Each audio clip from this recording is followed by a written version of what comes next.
चित्राल की 400 साल पुरानी सकाफत फिर जिंदा। बुजुर्गों ने दफ बजाते हुए रवायती गीत गाए।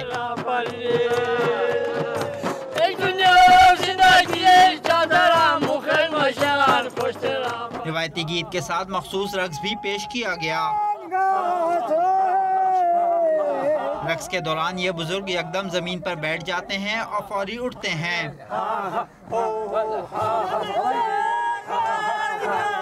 नौजवान नस्ल इस 400 साल कदीमी त्यौहार को वक्त के साथ भुला बैठी है। चित्राल ज़िला KPK का बड़ा ज़िला है और इसमें 14 ज़ुबानें बोली जाती है, जिसमें से चंद ज़ुबानें ऐसी है कि जो दुनिया के नक्शे से तेज़ी से मिट रही है।